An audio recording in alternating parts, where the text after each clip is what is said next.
আসসালামু আলাইকুম, সুমাইয়া চ্যানেল থেকে আপনাদের সবাইকে স্বাগতম। আজকে রেসিপিতে থাকছে হাতে কাটা সেমাই পিঠা।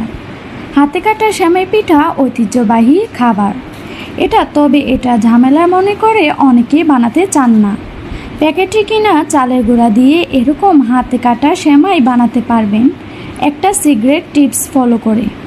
চুলায় একটা প্যান বসিয়ে দিয়ে দিচ্ছি 1.5 কাপ পানি, হাফ চা চামচ লবণ দিয়ে দিলাম। পানিটা যখন ফুটতে শুরু হয়েছে তখন 1 কাপ দিয়ে দিচ্ছি শুকনো চালের গুঁড়া। এটা প্যাকেটের শুকনো চালের গুঁড়া। শুকনো চালের গুঁড়াটা দিয়ে এভাবে নেড়ে চেড়ে মিশিয়ে নিতে হবে। আপনি প্যাকেটের শুকনো চালের গুঁড়া দিয়ে এই হাতে কাটা সেমাই বানাতে পারবেন, কারণ হাতের কাছে সবার চালের গুঁড়াটা থাকে না। খুব ভালো করে নেড়ে চেড়ে মিশিয়ে ঢাকনা দিয়ে ঢেকে দিচ্ছি 5 মিনিটের জন্য। অল্প আছে 5 মিনিট ঢেকে রাখার পর বাটিতে নিয়ে খুব ভালো করে মতে নিতে হবে। একটা সফট ডো বানিয়ে নিয়েছি।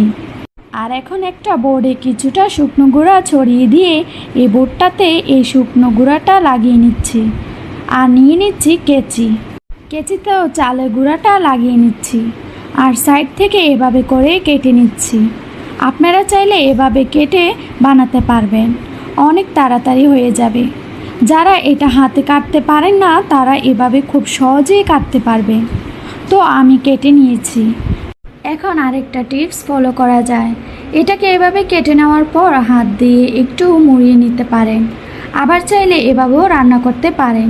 যাদের হাতের কাছে সময় কম থাকে, প্রতিটা টুকরোকে যখন এরকম কাটা হয়ে গেছে হাত দিয়ে একটু ঘুরিয়ে নিতে পারেন। এটা খুব দ্রুত হয়ে যায়। আবার চাইলে যেভাবে প্রথমে কেটেছি ওইভাবেও রান্না করা যায়। সবগুলোকে হাত দিয়ে এভাবে ডলে দিচ্ছি। একটা ডলা দিলেই দেখা যাবে যে এরকম সেমাই পিঠা তৈরি হয়ে গেছে। আমাদের হাতে কাটা সেমাই এখন রেডি হয়ে গেছে। তারপর চুলায় একটা প্যানে 3 কাপ লিকুইড দুধের সাথে 1.3 কাপ দিয়ে দিচ্ছি পাউডার দুধ। আর সাথে দিয়ে দিলাম কিছু আস্ত গরম মশলা, দারচিনি আর তেজপাতা। খুব ভালো করে নেড়েচেড়ে মিশিয়ে নিচ্ছি। একবার আর অপেক্ষা করছি এই দুধটা ফুটে যাওয়া পর্যন্ত। আপনি যদি লিকুইড মিল্কের সাথে গুঁড়া দুধটা দেন তাহলে এটা খুব তাড়াতাড়ি ঘন হয়ে আসে আর খেতে দারুণ মজার হয়। এখন 1 কাপ চিনি দিয়ে দিচ্ছি।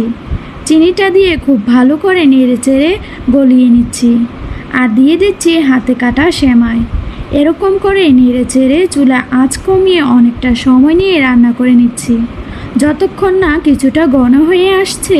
আপনি এভাবে করে চামচ দিয়ে উঠালে বুঝতে পারবেন ঘনত্বটা কেমন হয়েছে। চুলা থেকে নামানোর আগে নারকেল আর কিশমিশ দিয়ে দিচ্ছি। রান্না হয়ে গেল আমাদের হাতে কাটা সেমাই। এখন এটাকে পরিবেশন করে নিচ্ছি। দেখুন এটা দেখতে কতটা সুন্দর হয়েছে আর এটা খেতেও দারুণ মজার হয়েছে।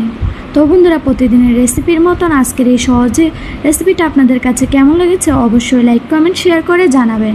আজকে ভিডিওটা এখানে শেষ করছি। ধন্যবাদ। আসসালামু আলাইকুম ওয়া রাহমাতুল্লাহি ওয়া বারাকাতুহু।